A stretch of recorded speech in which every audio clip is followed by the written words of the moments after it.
आगे बताया जा रहा है कि फर्स्ट क्वेश्चन की the people must seize their own freedom. अब इसे थोड़ा सा समझिएगा कि ये जहां से उठाया गया था वहां बताया गया था कि पैलेस पे अचानक हमला हो गया और हमले के कारण वहां की सारी चीजों को डैमेज किया गया और वहां के सामानों को बाहर ला करके बाजारों में सेल कर दिया गया। उसे खरीदने वाले ये तय किए कि ये एक राष्ट्रीय धरोहर है, इसलिए उसे वो संरक्षित करके रख सके। लेकिन ये स्थितियां क्यों आई थी कि राजा के द्वारा सैनिकों को भेजा गया था और ये शूट एंड साइट के ऑर्डर के कारण ऐसी स्थितियां बन गई और उसके कारण जनता में जो आक्रोश था वो ही आपको यहाँ पे बदलना शुरू हुआ। उसका कोई प्रतिनिधित्व तो उस टाइम में नहीं कर रहा था, कोई एक नायक नहीं था, लेकिन स्थितियां ऐसी बढ़ने लगी कि कोई ना कोई तो उसका हेड बनना ही होगा जो जाके राजा से बात कर सके कि हाँ ये स्थितियों का कैसे निदान किया जाए।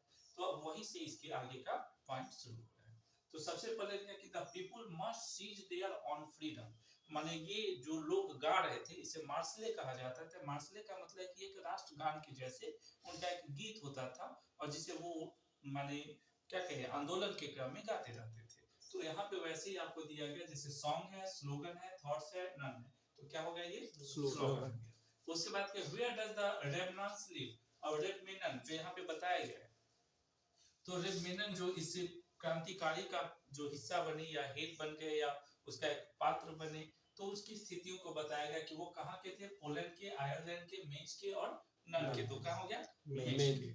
इसके बाद है रेमनन ए मेंबर ऑफ, रेमनन वाज ए मेंबर ऑफ, वो किसके सदस्य थे। तो आप देखिएगा पहले सबसे पहले तो फ्रांस में क्रांति हुई थी, ठीक है। उसके बाद फ्रांस धीरे धीरे पूरे क्षेत्र में फैलता गया। उसका यही था कि अगर हमारे देश की क्रांति हो रही है तो सारे देशों में होना चाहिए, माने हर देश जो गुलाम है या राजतंत्र चल रहा है वहां से फिर से क्या आना चाहिए, लोकतंत्र आना चाहिए। और इसमें आगे आपको सुनने को भी मिलेगा कि जब फ्रांस छींकता है तो सारे यूरोप में पूरा सर्दी आ जाती है, ठीक है। तो यहाँ पे उसका भी वर्ड होगा। तो यहाँ ये कहाँ के हो गए थे, तो जर्मनी के, इसलिए जर्मन जैकोबियन ग्रुप के वो सदस्य थे। मुख्य रूप से जैकोबियन ग्रुप बनाया गया था, लेकिन धीरे धीरे उसका हर विस्तार जो है से सारे यूरोपियन कंट्री में होने लगा था, जहाँ पे शिक्षक वर्ग और जो बौद्धिक वर्ग है जो भी है सब उसमें इंक्लूड होते थे। और उस देश का एक एक क्लब बन गया जिसे आपका ये जर्मनी का है, तो ये क्या हो गया, जर्मन जैकोबियन ग्रुप। उसके बाद who had change democratical into monarchy. अब ये सारे तो परिवर्तन हो चुके थे यूरोप में, फिर अचानक एक आंधी के जैसे आया और वो था नेपोलियन बोनापार्ट। नेपोलियन बोनापार्ट मुख्य रूप से वो राजशाही तंत्र का समर्थक था, माने राजतंत्र का समर्थक था, लोकतंत्र का नहीं। लोकतंत्र के समय में ऐसा हो गया कि सभी को आजादी मिल गई थी, यहाँ तक कि महिलाओं को भी वोटिंग का अधिकार मिल गया था। शूद्र जिसे कहते थे, जो लोएस्ट कास्ट होते थे, जो वहां पे एक दास कैपिटल कहलाता है, दास होते हैं, कार्ल मार्क्स के द्वारा लिखा हुआ एक बुक है। तो सभी को वोटिंग का अधिकार एक तरह से उन्हें इस प्रकार से आजादी मिल गई थी वहां पे। और जैसे ही नेपोलियन ने आया तो इसने क्या किया कि ये फिर से उल्टी दुनिया बरसाया, माने डेमोक्रेसी को हटा करके फिर से क्या ले आया, मोनार्की की ओर चेंज कर दिया और सारे राज्यों को फिर से जीतना शुरू किया। इसमें उसे सपोर्ट राजा का भी मिला। क्यों राजा का मिला, क्योंकि वहां तो लोकतंत्र है, राजा तो चाहेगा कि वो फिर से राजा बने। और इसके एक नेपोलियन ने नियम बनाया था कि कोई भी देश का संपत्ति उसके बच्चों को होगा, माने अगर राजा का संपत्ति है तो उसके बेटे को मिलना चाहिए। तो राजा का संपत्ति अगर उसके बेटे को मिला तो फिर से तो राजतंत्र ही आएगा ना, यस, कॉमन सेंस का चीज है। तो इस प्रकार से डेमोक्रेसी जो है वो चेंज हुआ और फिर से मोनार्की का समर्थक सब राजाओं ने किया और नेपोलियन फिर से पूरे यूरोप में छा गया, ठीक है। बाद में देखिएगा कि आप ये कौन थे, नेपोलियन, जिन्होंने डेमोक्रेसी को फिर से चेंज करके मोनार्की में बदल दिया। तो इसमें बताएगा कि all privilege based on the birth of establishing, यही इसका मेन सबसे ज्यादा था नेपोलियन का, जिसने इसके कारण सारे राजा से लेकर के हर कोई उसको सपोर्ट करता है या जानबूझ करके वो हारता है, क्योंकि इसके कारण क्या है कि उसका आधिपत्य लोकतंत्र पे हो जाए और लोकतंत्र चेंज होकर के फिर से मोनार्की है, जो उसका रूल क्या है कि equality before the law of the secured in the right to the property, माने राजा की संपत्ति राजकुमार को ही मिलेगी। तो फिर लोकतंत्र से आए हुए व्यक्ति को नायक कौन बनाएगा, क्लियर हो गया। तो इसलिए उसके आने पर सारे राजा ने एक तरह से कहिए वेलकम किया था कि उसका आना राजतंत्र को फिर से सपोर्ट कर रहा था और वो एक तरह से राजतंत्र का सपोर्टर भी था, ठीक है, लोकतंत्र का भी था। तो इससे फायदा क्या दिया गया, इसमें आपको दिया गया कि सिविल कोड लॉ 1804 और इसी को नेपोलियनिक कोड भी कहा जाता है, इसलिए इसका आंसर क्या हो गया, बोथ फर्स्ट एंड सेकंड हो गया। क्लियर हुआ यहाँ पे। इसके बाद दूसरा स्थान पे आता है कि the Napoleon code exported to, ये क्या मान किस क्षेत्र के लिए काम कर रहा था और किन किन क्षेत्रों पे किया है। तो फ्रांस में किया था, फ्रांस से ही तो इसकी शुरुआत हुई थी, स्विट्जरलैंड से हुआ है, उसके बाद जाइए जर्मनी में भी हुआ है, उसके बाद ऑल द अबव यानी तीनों हैं इसमें। इसके बाद इसने बताया कि नेपोलियन इंप्रूव, किन क्षेत्रों में इसने इंप्रूवमेंट लाया, माने किन क्षेत्रों का सबसे ज्यादा विकास किया गया। तो नेपोलियन ने सबसे ज्यादा देखेंगे तो बिजनेस के क्षेत्र का सबसे अच्छा विकास किया, क्योंकि हर क्षेत्र में राजा जो होते थे वो अपने अपने क्षेत्र के हिसाब से रेवेन्यू लेते थे। तो व्यापारी को एक क्षेत्र से दूसरे जगह अगर जाना पड़े तो 15-16 जगह उसको टैक्स देने पड़ते थे और मेजरमेंट करना पड़ता था, तो वो स्थिति तो सबसे सरदर्द होगा और सामान का रेट भी भाग जाता था। इसलिए नेपोलियन ने जब सभी को यूनाइटेड किया, मतलब पूरे यूरोपीय कंट्री को एक साथ मिलाया, तो उसने इसको कम्युनिकेट किया। कम्युनिकेट क्या किया कि रेलवे लाइन बिछाया गया और उसे एक जगह पे टैक्स देने के बाद दूसरा उसी जगह दिया जाता था जहां पे वो सामान डिस्पैच हो।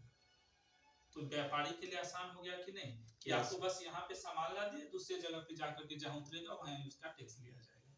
तो इस तरीके से एक करेंसी वहां पे बनाई गई, माने जो पूरे देश की करेंसी अलग अलग राज्यों की अलग अलग थी, उस सब को मिला करके एक करेंसी के रूप में बनाया दिया गया। तो वो अपने जगह पे एक हो गया और एक हो गया स्थानीय, तो माने दो करेंसी से पूरा यूरोप में व्यापार होता था। तो इस प्रकार से इसमें क्या क्या हो गया कि यहाँ पे आपको देखिए ट्रांसपोर्टेशन का व्यवस्था वो अच्छा कर दिया, और दूसरा क्या क्या कम्युनिकेशन कर दिया, क्योंकि आपको बिना कम्युनिकेशन के आप वहां सामान कैसे पहुंचा रहे हैं, बिना सूचना के तो आप पहुंचा नहीं रहे। तो ये दोनों माध्यम इसके लिए सबसे बेहतर हो गए, इसी को बताया कि बोथ टू एंड थ्री।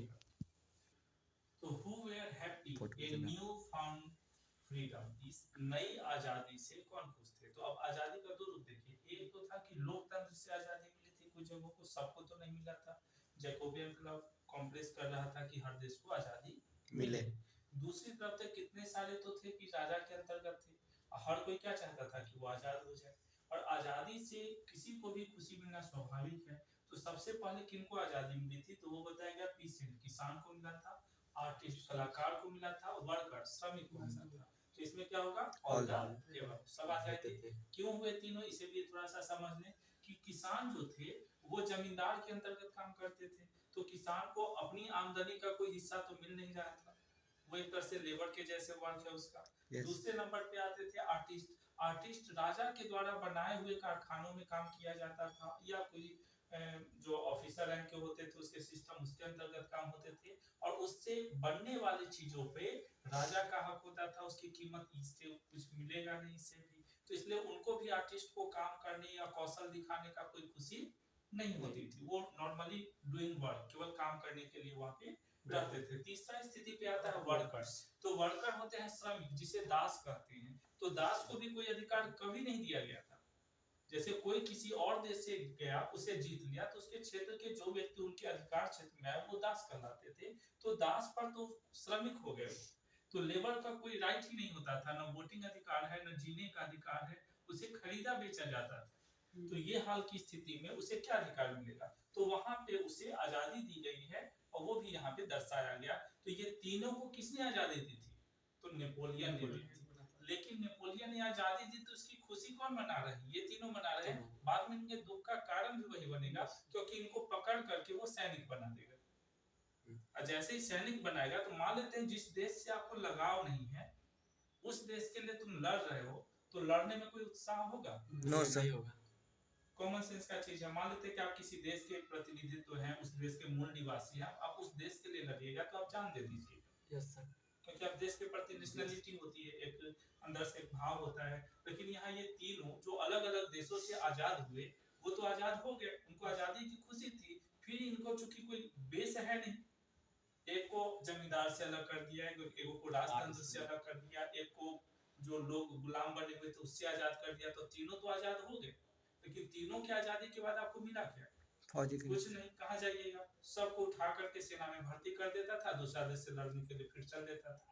तो इसके कारण एक निश्चित क्रम के बाद जो नेपोलियन है वो हारना शुरू हो जाता है, क्योंकि लड़ने वाला योद्धा भी कमजोर हो जाएगा, क्योंकि उसका लड़ने का कोई मोटो ही नहीं है, कोई उद्देश्य ही नहीं।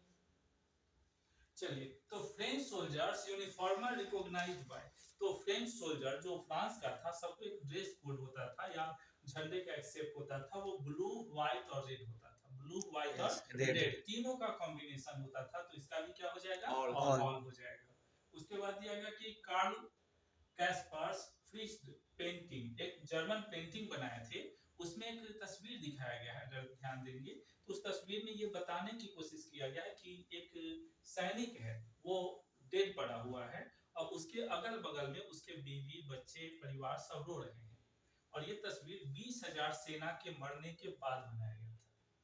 20,000 सैनिक फ्रांस के जो संयुक्त रूप से लड़े थे और इसके कारण उनकी मृत्यु हुई थी, उनके माने क्या कहे शोक के रूप में, माने ये नहीं समझिए कि ये गुलाम श्रमिक वर्कर जो भी हैं इसका कोई परिवार नहीं होता है, इसके भी परिवार होते हैं, इसके भी घर होते हैं, इसके भी रोने वाले होते हैं, वो यहाँ दिखाने की कोशिश की गई है। किनके द्वारा की गई थी, कार्ल कैस्पर फ्रिश के द्वारा। क्लियर हो गया। और उस तस्वीर को आपके बुक में दिया गया होगा, and written by the take freedom, वो आजादी, उसका नाम क्या देगा कि आजादी चाहिए, तो यहाँ देखिएगा take freedom equality from us the models of the humanity, मानवता के बेस पे आजादी चाहिए, ना कि डिक्टेटरशिप के बेस पे आजादी चाहिए। आप आजाद हो, लेकिन ये नहीं समझे कि अमानवीय मूल्यों को छोड़ दे, आप पहले इंसान बनिए। बात समझ में आया ना, कि आप जो गुलामों को लड़वा रहे हैं या श्रमिकों को लड़ा रहे हैं, पीसेंट को लड़वा रहे हैं, वो मशीन नहीं है, वो भी इंसान है, उनका भी परिवार है, उनके भी जीवन के प्रोसेस हैं, इसलिए सबको लीजिए और मानवीय मूल्यों पे आप आजादी दे। क्लियर हो गया अच्छे से यहाँ तक की। इसके बाद बोथ है फर्स्ट एंड सेकंड, नहीं है टेक फ्रीडम के लिए नहीं हुआ था, टेक फ्रीडम तो ऑलरेडी इसमें था ही, और तीसरा है चौथा है ना। लास्ट पॉइंट यहाँ जैसे बताया गया था नेपोलियन के बारे में, नेपोलियन के कार्यों के बारे में समझाने की कोशिश की गई है। जैसे French army were welcome to the harbingers of the liberation, यानी बताएगा कि जो सेना थी वो अग्रदूत को कैसे वेलकम करे थे, मान जो देश में ये जाते थे नेपोलियन, वहां उसका उल्टे स्वागत किया जा रहा है, तो ऐसे ही उससे जुड़ जाएगा। तो ये अग्रदूत जो आपको नेपोलियन के जा रहे थे उसका वेलकम कौन कर रहा है, तो वेलकम करने वाले कौन है यहाँ पे, आप अगर ध्यान देंगे तो गौर करेंगे तो हॉलैंड है, ब्रुसेल्स है, मेज है, ऑल है, तो क्या होंगे, ऑल हो जाएंगे। क्लियर हो गया यहाँ पे। उसके बाद what is the new uniformal law, new uniformal law क्या है यहाँ पे, तो वहां पे कौन कौन से नेपोलियन ने नियम दिए थे, तो आपको तो पहला तो आपको इससे पहले ही पढ़ चुके हैं, तो 3-4 लॉ यहाँ पे आप देखिएगा। स्टैंडर्डाइज्ड वेट एंड मेजर, आज के डेट में जिसे हम एसआई यूनिट बोलते हैं, क्योंकि सबका अलग अलग मेजरमेंट था, हर राज्य का अपना था, तो उसी स्थिति में सिस्टम तो फॉल्ट में जा रहा था, बिजनेस का सिस्टम सबसे ज्यादा वीक था। तो ये नेपोलियन के बाद जो राजा या लोकतंत्र आया उसमें भी ये नियम वैसे ही बना रह गया, तो ये एक सबसे अच्छा चीज रहा, तो वो क्या है, स्टैंडर्ड वेट एंड मेजर। ठीक है। दूसरे नंबर पे आया कॉमन करेंसी, हम इसके पहले भी जिक्र किए थे कि हर राज्य का अपना करेंसी था, तो सबको मिला करके उसने एक कॉमन करेंसी किया जिसे उसी को किसी भी देश में जाने पर भजाया जा सके और उससे वो मार्केटिंग करके परचेज करके आ सके। तो दूसरा नंबर पे कौन हो गया, कॉमन करेंसी। तीसरा नंबर की exchanging of goods and capital of one region to another, माने एक रीजन से दूसरे रीजन में आप सामान को भेज सकते हैं, उसके बीच में कोई व्यवधान न पड़े। तो बताया था कि रेलवे ट्रैक बिछाया गया था एक देश से दूसरे देश के लिए, जिससे कम समय में सामान की पूर्ति की जाए।